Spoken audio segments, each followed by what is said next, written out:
Previously, Jinwoo asked Kaisel to take him to his sister as fast as possible. The scene shifts to the school where Sung Jinwoo's shadow orcs are cutting down the invading orc monsters.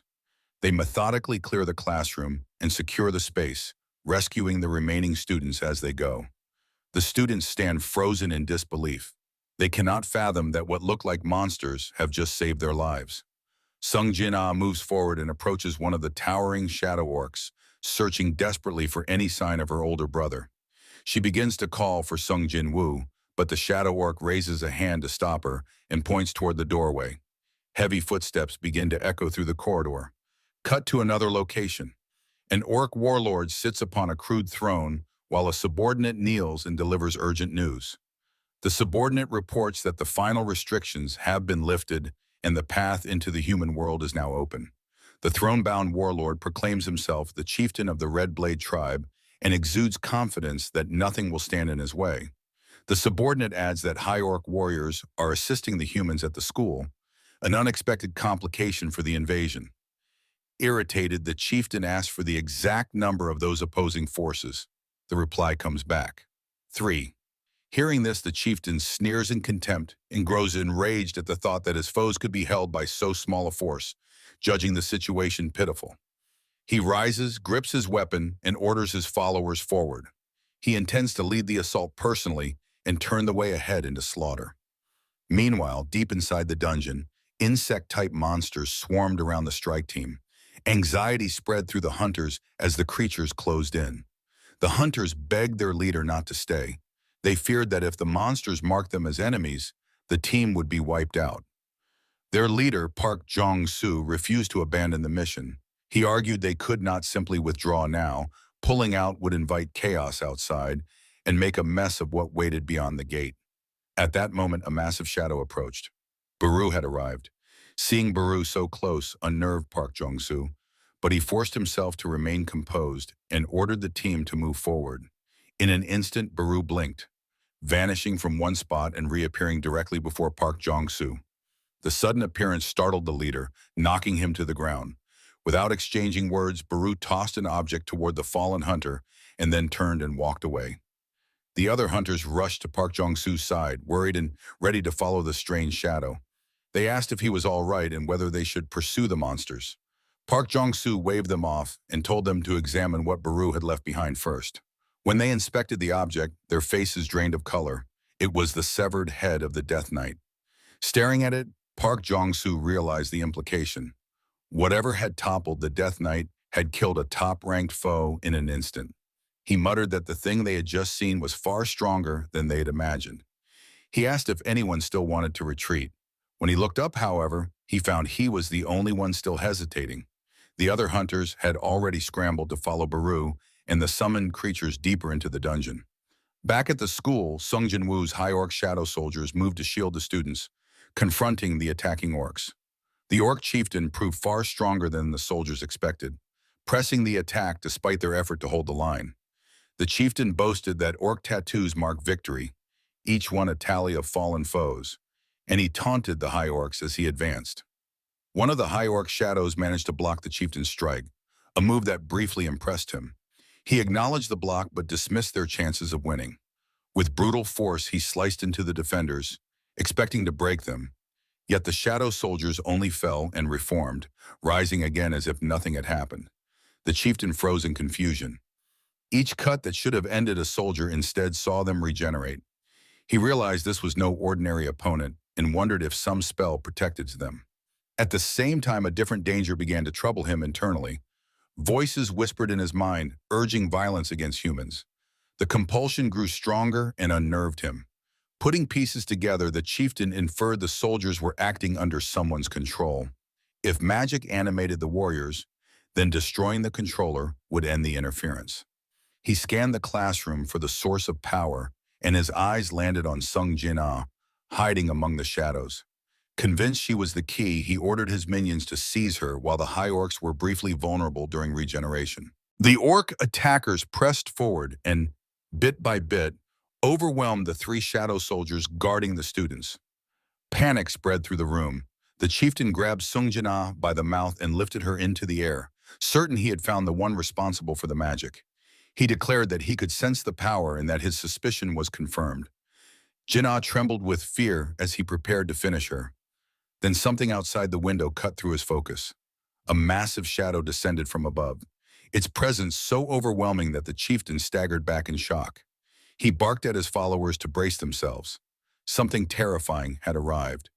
Before he could react further, Sung Jinwoo crashed through the building, the impact sending the chieftain flying. The classroom erupted as the threat was interrupted.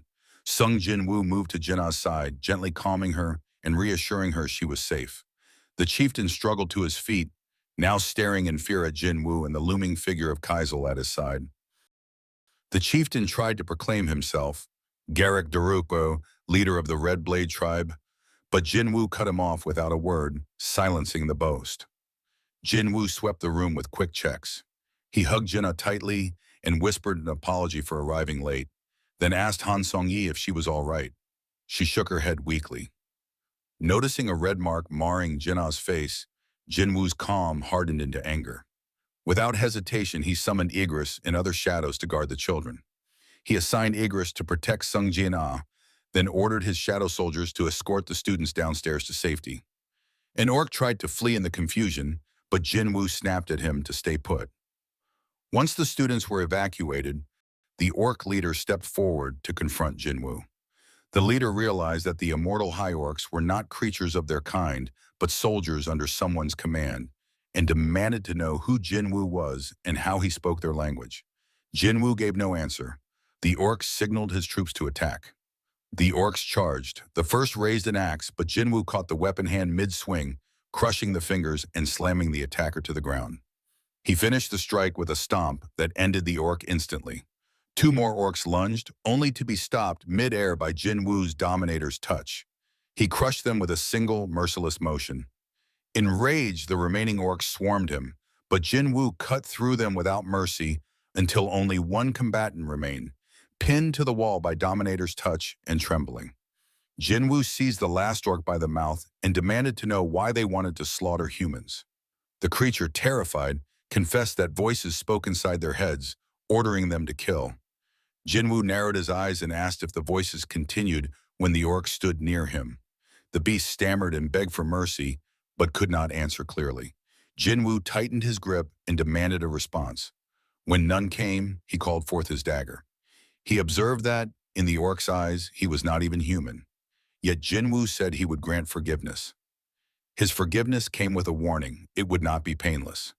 Back in the dungeon, Cha Hae-in tried to stop one of the summoned shadow ants from devouring a fallen creature, scolding it for eating something rare and valuable. She warned the ant not to waste it. The ant scratched her shoulder and continued feeding. Cha Hae-in flinched from the pain, but a massive shadow, Baru, moved in and began to heal her injuries. Cha Hae-in watched, surprised. The summoned shadow's healing felt more potent than her own magic, and she could not help but wonder at the difference. The party pushed forward into the boss chamber and froze. A monstrous figure hovered at the center, encircled by many undead minions.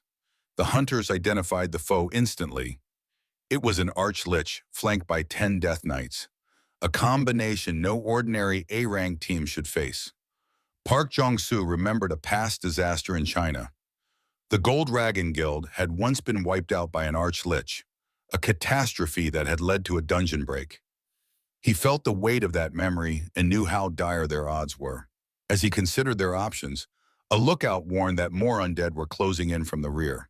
Park Jong-soo reacted fast. He ordered Cha Hae-in to seal the entrance with a magical barrier. She erected the ward and warned the group she could only sustain it for about 5 minutes. While the barrier held, Park Jong-soo noticed Baru moving straight toward the Archlich, unbothered by the surrounding Death Knights. The Archlich, recognizing the shadow, demanded to know why the Monarch's own army had come to attack it. The boss could not fathom being targeted by the Monarch's personal soldiers. Baru's reply was curt and mocking. The shadows had been chosen by the Monarch, and the Lich had not. The Arch-Lich refused to accept this and declared it would report the affront to the Monarch itself. Baru showed no patience for rhetoric. With a single, decisive move, he leapt forward, grabbed the glowing essence lodged in the Lich's chest and crushed it in his hand. The Arch-Lich screamed as his core was destroyed. Instantly, the undead soldiers animating the dungeon began to collapse and vanish. The boss's hold over them had been broken. The hunters stood in shocked silence. Baru had slain an archlich in one blow, a feat far beyond what they imagined possible from a summoned shadow. After the victory, Baru roared triumphantly. Park Jong-soo, watching, recalibrated his estimate of Sung Jinwoo's power. Even if Jinwoo could not control every summon at once without draining himself, commanding a portion of that army still constituted a force stronger than a major guild. Back at the school, the Hunter Association arrived to secure the scene and take control of the aftermath. Sung Jinwoo sat inside a car with Chairman Go Gun-hee as the chairman briefed him on the rescue. The chairman reported that 213 students who had fled quickly were safe. 10 more had been pulled from the building, and the remaining students were unaccounted for. He then showed Jinwoo a graph on his phone charting gate appearances in the area over the past 6 months. The chairman explained that gate incidents were spiking worldwide and that the number of newly awakened hunters was rising alongside them. In short, gates and hunters were both increasing. Jinwoo asked why the chairman had asked to meet him that day. In response, Go Gun-hee handed over a stack of documents and indicated that official requests to meet Jinwoo had arrived from multiple countries: Japan, the United States, China, Russia, France, the United Kingdom, Germany, and even several nations in the Middle East. The chairman added that some foreign parties had likely already attempted contact through unofficial channels. He reminded Jinwoo that while the association could honor Jinwoo's request to protect his personal information, it could not legally prevent foreign governments or organizations from making contact. Go Gun-hee urged Jinwoo to consider staying in Korea, arguing that the country would struggle to adapt to these fast-moving, global changes without its strongest hunters present. As the car neared a hospital, the chairman told Jinwoo that his younger sister, Sung Jin-ah, had been taken there for treatment. Preparing to leave, Jinwoo listened as Go Gun-hee pledged the association's full support if he chose to remain inside Korea, promising whatever resources were necessary. The chairman emphasized the stakes. The nation had already lost 3 of its 10 S-rank hunters and could not afford another loss. Hearing the warning, Jinwoo stated that, from then on, he preferred to enter high-rank gates alone and asked if the chairman could arrange that. Surprised, the chairman asked whether that preference explained Jinwoo's recent formation of a personal guild, effectively a one-man assault squad. He thought it over and admitted that, while difficult to accommodate, it was not impossible. Fast forward, Yoo Jin-ho is on the phone trying to recruit a family member to join the new guild. The person on the other end is his cousin, Yoo Suk-yong, an A-rank hunter. At first, she is skeptical. She questions joining a guild that hasn't even been officially formed and jokes that Jin-ho might be getting scammed by some shady recruiter. She also weighs the alternative of becoming an ambassador for her father's guild. Everything changes the moment Jin-ho mentions who is forming the guild: Sung Jinwoo. The name immediately piques her interest and makes the offer real. When she arrives, Jin-ho introduces her to the group: Yoo Suk-yong, A-rank hunter, and his cousin. Her excitement to meet Jinwoo fills the room. Jin-ho teases that she's the real celebrity in the meeting. Sung Jinwoo watches, quietly wondering if she really is as ranked as she claims. They sit down to talk. Jinwoo warns Suk-yong that joining his guild will draw attention and asks whether she is prepared for the fallout. She answers confidently that anything is preferable to getting mixed up with Yoo Jin-sung. Jinwoo looks puzzled and asks who she means. Jin-ho clarifies. Yoo Jin-sung is his older brother. Jinwoo remarks about the brother's bad reputation for personality, and the small group laughs off the awkwardness. After the brief banter, Suk-yong asks if she can take a selfie with Jinwoo to post online. Cut to the Hunter Association building. A stormy political scene unfolds as Senator Nam Jung-wook confronts Chairman Go Gun-hee over the chairman's plea to let Sung Jinwoo enter high-level dungeons alone. Nam argues that the special regulation was effectively created the moment Jinwoo set up his private guild and calls the arrangement blatant preferential treatment. He insists the association exists for all hunters, not for the convenience of one individual, and demands a formal explanation. Chairman Go Gun-hee concedes the basic point: yes, it appears preferential, but he immediately lays out the practical reasoning behind the compromise. He frames the choice starkly: When a dangerous dungeon breaks open, would the country rather deploy 20 A-rank hunters or authorize a single proven assault squad led by Sung Jinwoo? The question forces officials to weigh efficiency against principle. The chairman warns that guilds and foreign powers are already desperate to recruit Jinwoo. If Korea refuses to accommodate him, they risk losing their strongest asset to outside interests. He invokes past mistakes, reminding the room of when Hunter Hwang Dong-soo left for America, and presses the senators to consider the real cost. When another S-rank gate appears on Korean soil, who will be there to save them? Back in the city, Cha Hae-in stared at her phone and froze. The picture on the screen showed Sung Jin-woo beside Yoo Soo-yeon, and the sight made her tremble before she let out a frustrated scream. Fast forward, Sung Jin-woo and Yoo Jin-ho stood before a massive gate preparing for the new guild's first official raid. Yoo Jin-ho marveled at the sight. He had never seen anything like this. The gate towered above them. Reporters swarmed immediately, peppering them with questions. Cameras flashed and voices shouted, even asking about Jinwoo's relationship with Yoo Soo-yeon. Jinwoo turned to Chief Woo Jin-chul and asked why his personal details hadn't stayed private as promised. Chief Woo explained that while the association could protect private records, it could not prevent the public from discovering a gate's location once word spread. Social media exposure was beyond the association's control. Jinwoo remembered the Instagram photo and the leaks it could cause. As preparations continued, Yoo Jin-ho suggested hiring a mining and collection team.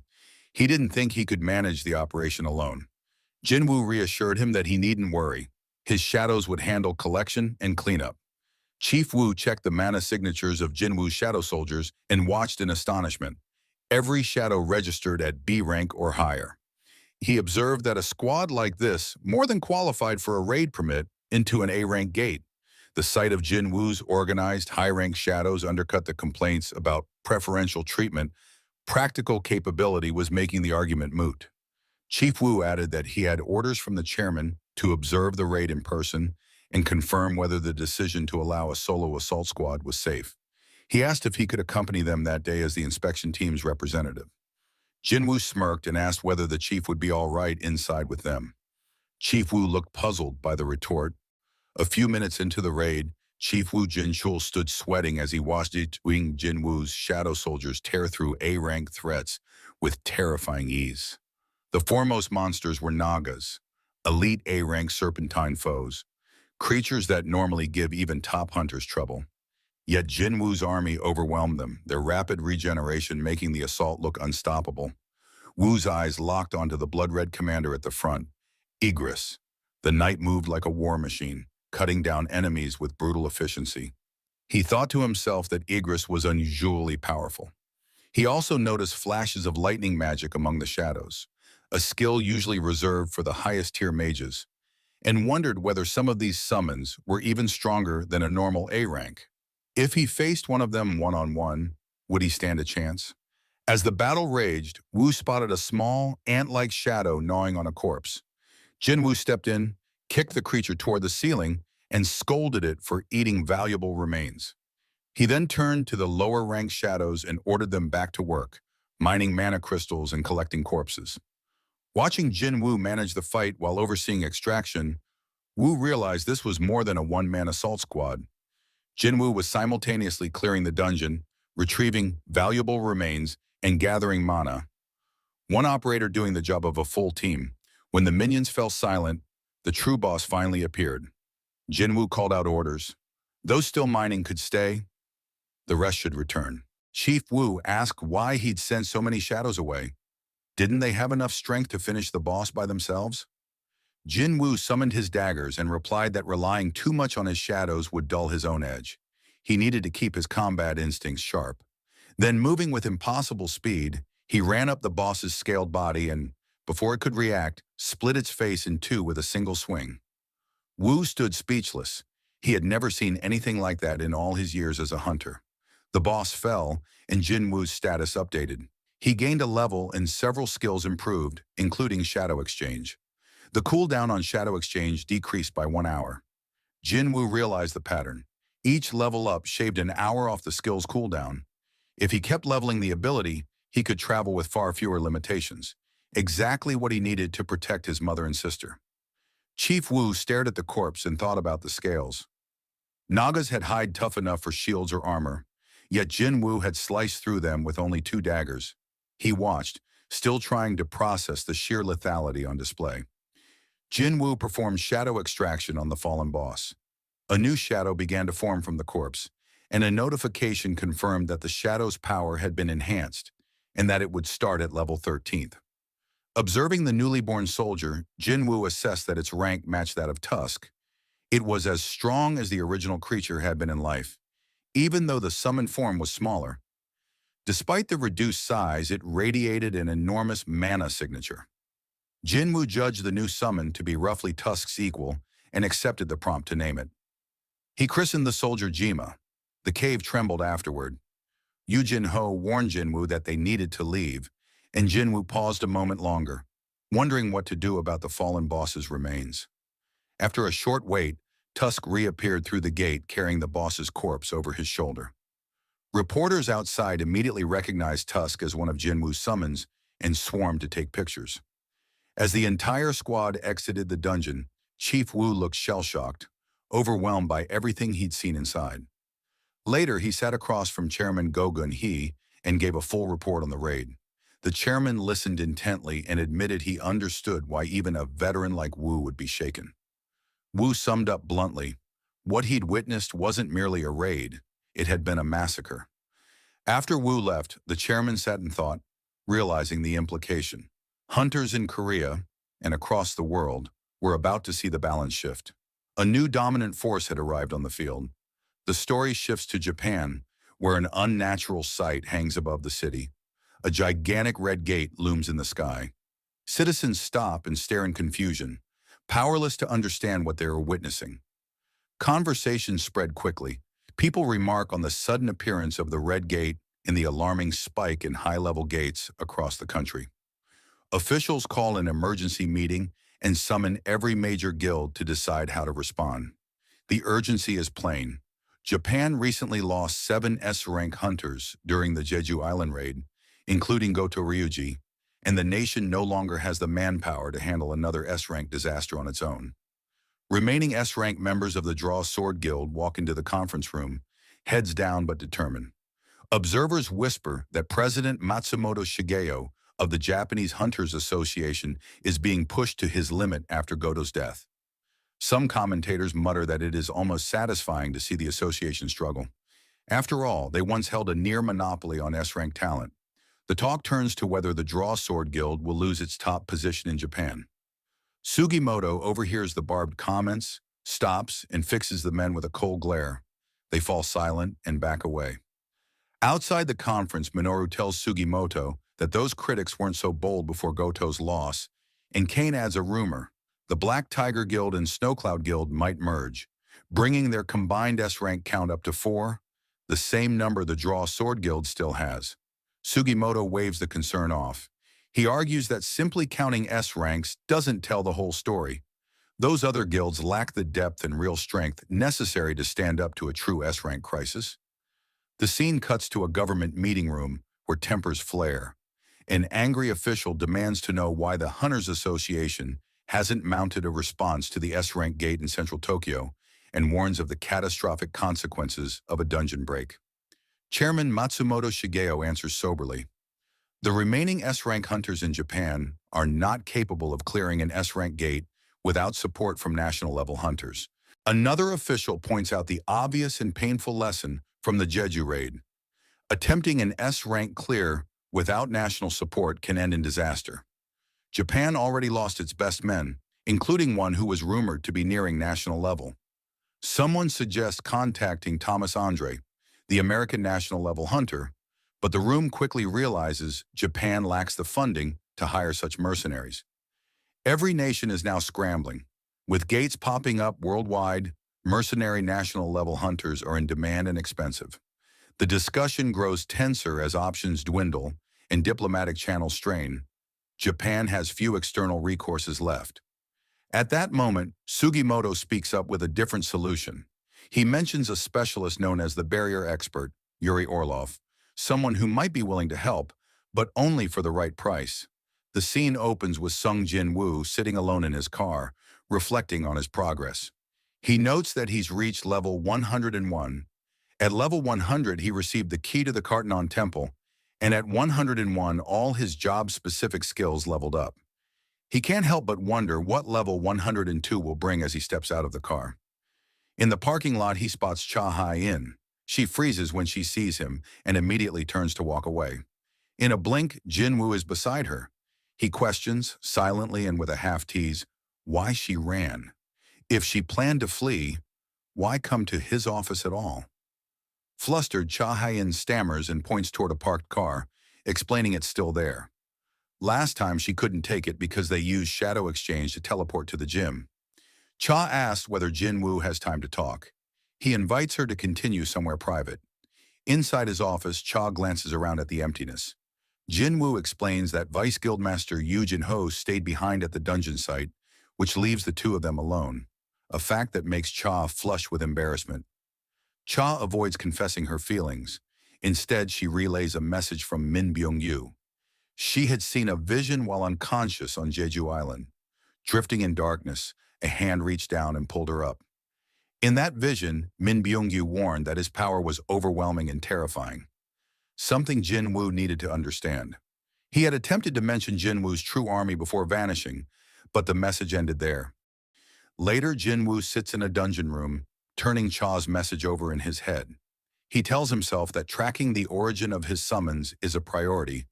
Answers matter more than rank gains. Beside him, Yu Jin-ho asks a practical question. If Jinwoo's summons can move on their own, why do the team members need to accompany them? Why not let the shadows handle raids while the hunters relax? Jinwoo answers plainly. He can't always trust the summons to behave without oversight. They're powerful, but unpredictable when left unchecked. The conversation shifts to family. Jin-ho asks about Jinwoo's sister. Jinwoo reports that Sung Jin-ah is recovering after the school incident. Doctors recommended rest, so he's posted his most trusted shadows to guard her. Wanting to check on her personally, Jinwoo uses shadow vision to look through the eyes of one of his summons. He links into Baru's perspective and sees the Ant King's shadow lounging on the couch, watching TV while Jinna sleeps. Jinwoo sighs at the casual sight and can't help a bemused thought about what kind of show a summoned Ant King might enjoy. He decides to check on other shadows as well. Through his skill, he watches his mother buying groceries, then catches Baek Yun-ho and Choi Jong-in bickering as usual. Mundane, human moments that put him at ease. Curious, he flicks to one more target and, to his horror, accidentally watches Cha Hai-in in the shower. Startled, Jinwoo immediately severs the connection. Embarrassed, he settles back into silence. Jinwoo blushes and resolves to apologize to Cha. Maybe even buy her lunch sometime to make amends. The mood shifts when Yu Jin-ho reports new intelligence. An S-rank gate has opened in Shinjuku, Tokyo, and a dungeon break is likely in less than 3 days. Japan is urgently summoning hunters. Jin-ho asks whether the Japanese officials contacted Sung Jinwoo. Jinwoo confirms they did, but he says something else is occupying his mind right now. The mystery Min Byung-yu hinted at.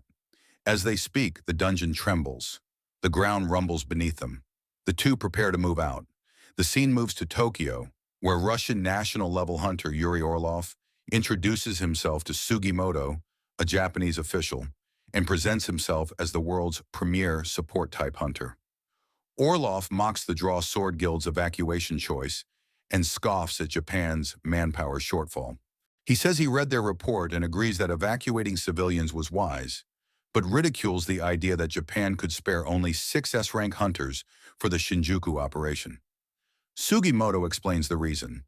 Multiple A-rank gates have opened across Japan, forcing each guild to leave at least 1 S-rank behind to defend its territory. Even Sugimoto's own guild is leaving an S-rank at home, while 3 others deploy to Shinjuku. Orlov sneers that the arrangement is pathetic and questions how the country can realistically protect itself under those conditions. He then offers blunt terms. He will hold the Shinjuku gate for them, for a price. He names a staggering fee, framed as roughly $3.6 billion per year, about $10 million per day. Sugimoto and the assembled officials react in shock at the demand. Orlov downplays it by comparison, claiming that, relative to Thomas Andre's rumored price, his rate is a bargain. Nearby hunters bristle at his tone. Minoru whispers to Kanzaki and asks what the Russian is saying. Kanzaki, who understands some Russian, reports that Orlov's words are hostile even if the precise phrasing is unclear. Pushing the provocation further, Orlov challenges them. Are you trying to save your country or trying to save money? His insults draw Minoru forward, furious at the implication. Without flair, Orlov activates his power. A shimmering barrier snaps into place and traps everyone in the room. Movement becomes impossible inside the field. Calm and unhurried, Orlov points out that nobody will be able to take a single step without his permission, not even S-rank hunters, and the gathered men struggle fruitlessly against the containment. With a smug calculation, Orlov offers terms to Sugimoto. He will hold the Shinjuku Gate and release their S-rank hunters, effectively granting them safe passage, but only if Japan accepts his price. Cornered and with no better option on the table, confirms Orlov's abilities. Sugimoto reluctantly agrees and prepares to place the call. Meanwhile, in Korea, Jinwoo prepares himself for the double dungeon. Before he departs, his mother, still recovering, asks softly if there's anything she should be worried about. Jinwoo gently reassures her, telling her not to worry and that he just has something important to take care of. The timer on his temple key finally runs out, revealing the gate's location. Shockingly, it's at his sister Gina's school. Without hesitation, Jinwoo rushes to the site. Outside the gate, Hunter Association agents stand guard. When Jinwoo approaches, he calmly asks how long the gate has been there. They explain it has lingered for 3 days, registered only as a C-rank gate. A Hunter assault squad had already entered about 2 hours earlier. Hearing this, Jinwoo warns them with urgency. The squad must be called back immediately. Remaining inside would mean certain death. Without waiting for further debate, he strides directly into the gate, declaring that he will bring the squad back himself. Inside, the assault squad has already reached the doors of the boss room. Despite their efforts, including magic, the massive stone doors remain sealed shut. As they argue about their next move, a voice echoes behind them, warning them that it's a trap. Startled, the squad turns to see Jinwoo standing calmly in the shadows. Suspicious, they demand to know who he is and why he's here. Jinwoo answers that he is a survivor of a double dungeon.